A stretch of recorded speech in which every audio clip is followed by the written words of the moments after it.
elə sevdim ki, uşaq kimiydim.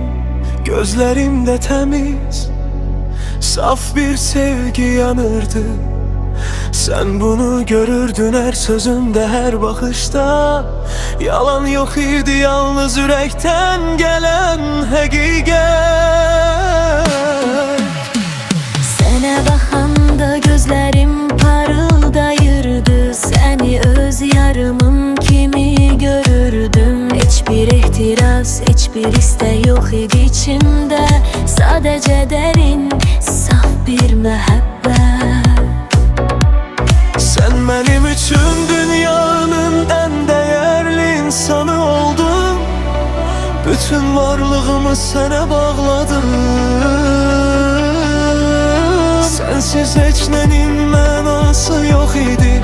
Sen benim ruhumun digər yarısıydı. Səni uşaq kimi sevdim, təmiz və saf. Sözlerimde yalan yok idi, yalnız sevgi vardı. Sənə baxanda yanımı görünürdüm. Hiçbir arzu olmadan sadece seni sevirdim. Sen benim en kıymetli varlığım oldun. Dünyada senden başka hiç kim yok idi. Seni öyle sevdim ki yüreğim seninle döyünürdü. Ve bu sevgi hele de içimde yaşayır. Seninle danışanda sesim titreyirdi. Uşaq kimi sevinirdim senin her gülüşüde. Seni kuzunmaq belə ehtiyac değildi. Sadece yanında olmak kifayet idi.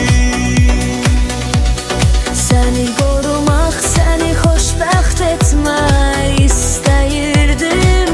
Heç bir şey qarşılığında gözləmədən.